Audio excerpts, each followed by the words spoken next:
Pink lady গাছটিকে আমরা প্রত্যেকেই চিনে থাকি এবং গাছটি দেখতে অত্যন্ত সুন্দর। যে পিঙ্ক লেডি নিয়ে আমরা কথা বলি, সেই পিঙ্ক লেডি কিন্তু আমরা প্রত্যেকে করতে পারি এবং খুব সহজ সরল পরিচর্যার একটি কাজ।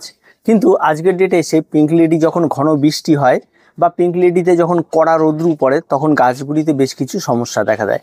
আর এই সমস্যাগুলি নিয়ে আজকের ভিডিওটি, তো পুরো ভিডিওটি স্কিপ না করে দেখতে থাকুন।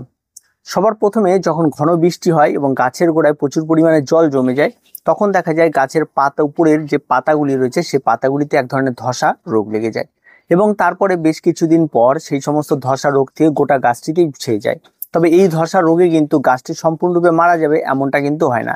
গাছটি দেখতে সাময়িক সময়ের জন্য একটু খারাপ হয়ে যায়। তবে এই ধসা রোগ থেকে যদি আপনি বাঁচতে চান, তাহলে অবশ্যই আপনাদের এখানটা অ্যান্টিফাঙ্গাল সাব যেটা পাওয়া যায় সেটা আপনারা এখানে ব্যবহার করতে পারেন।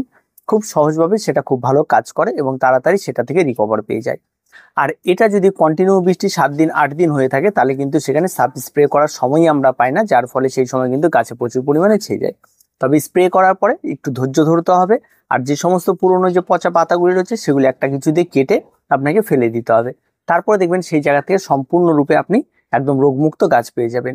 আরেকটি বিষয় থাকে সেটা কড়া সূর্যালোক। যদি প্রতিদিন প্রচুর পরিমাণে কড়া সূর্যালোক লাগে আর গাছের গোড়ায় যদি কোনো কারণবশত যদি জলের অভাব দেখা দেয়, তাহলে দেখা যায় হঠাৎ করে যে পাতার যে কোষগুলি থাকে সেই কোষগুলি কড়া রোদে নষ্ট হয়ে যায়। তখনও কিন্তু একই রকম সমস্যা দেখা দেয় যখন আপনারা জল দেবেন বা পরবর্তী দেখা যায় আস্তে আস্তে পাতাগুলি পচতে শুরু করে এবং তখন আস্তে আস্তে আবার পরবর্তীতে আবার সেই সমস্ত পাতাগুলি আবার 10 বা 15 দিন পর যদি কন্টিনিউ জলটা ঠিক থাকে তাহলে আবার ঠিক হয়ে যায়। তো এটার ক্ষেত্রেও যখন হবে তখন এখানটা আপনার অ্যান্টিফাঙ্গাল দিন, পেস্টিসাইড দিন, তেমন খুব একটা ভালো কাজ হয় না, তবে অটোমেটিকলি এটা ঠিক হয়ে যায়। আর যদি এই সমস্ত যেই পাতাগুলি বা যে সমস্ত ডালগুলি নষ্ট হয়ে যায় সেগুলি একটু কেটে ফেলে দিলে তাহলে আর ফাঙ্গাল আক্রমণ হওয়ার ভয়টা সম্পূর্ণরূপেই থাকে না। তাই এই ছোট্ট ছোট্ট কাজটি কিন্তু আপনাকে অবশ্যই করতে হবে। এবার আসি গাছে পোকার আক্রমণ। এখানটা অবশ্যই আপনার যেটা ঘটবে সেটা এক ধরনের শুঁয়োপোকার আক্রমণ করবে, যেটা গাছের সম্পূর্ণ পাতাকে খেয়ে ফেলে। তো সেখান থেকে বাঁচার জন্য অবশ্যই আপনারা এখানটায় ছোট একতারা ব্যবহার করতে পারেন বা যে কোনো সুপার কিলার হোক বা যে কোনো একটা কম দামি পেস্টিসাইড আপনার এখানে স্প্রে করে দিলেই যথেষ্ট।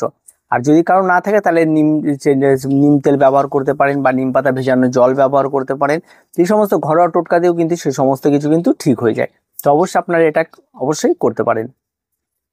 এবার আসি গাছের ফার্টিলাইজার।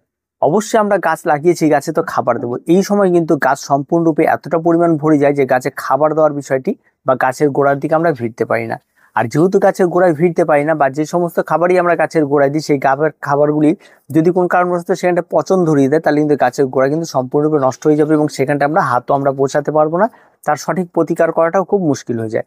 তাই এই সময় যদি আপনারা গাছে এই সমস্ত যদি নর্মাল যে সমস্ত খাবার রয়েছে জৈব খাবার, সেই সমস্ত জৈব খাবারের ব্যবহার না করে এখানে যদি আপনারা রাসায়নিক খাবার একদম লিকুইড সয়েল লেভেল এনপিকে 20-20-20 এবং 12-61 যদি দুটো যদি ব্যবহার করতে পারেন, তাহলে গাছ কিন্তু অনেক ভালো রেজাল্ট হয়। এবার যদি আপনারা এনপিকে 20-20-20 ব্যবহার করতে হয়, তাহলে 1 লিটার জলে 1 গ্রাম আপনারা ব্যবহার করবেন এবং এটা ব্যবহার করে একটা স্প্রেয়ারের মধ্যে সমস্ত গাছে স্প্রে করে দেবেন।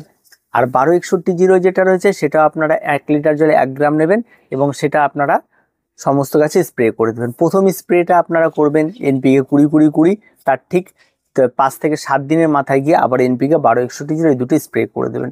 তাহলে দেখবেন গাছ অনেক ভালো থাকবে।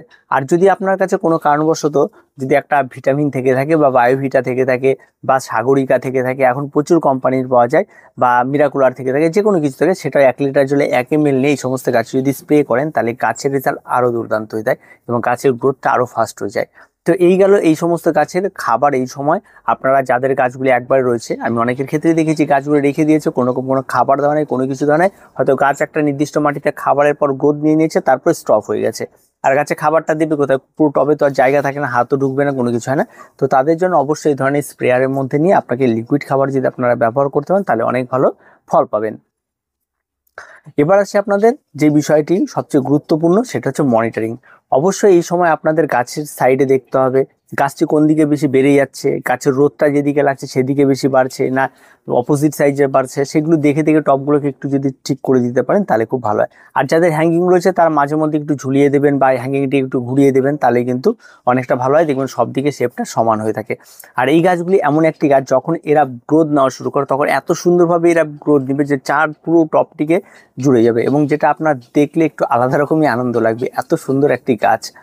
তো এই সমস্ত গাছগুলিতে এই খাবারগুলি যদি ব্যবহার করেন, আর যদি কেউ মনে করেন জৈব খাবার দেবেন, যদি টবের মধ্যে জায়গা থাকে যে হাত ঢুকিয়ে সাইড দিয়ে খাবার দেওয়ার মতো, তাহলে অবশ্যই আপনারা ব্যবহার করতে পারেন।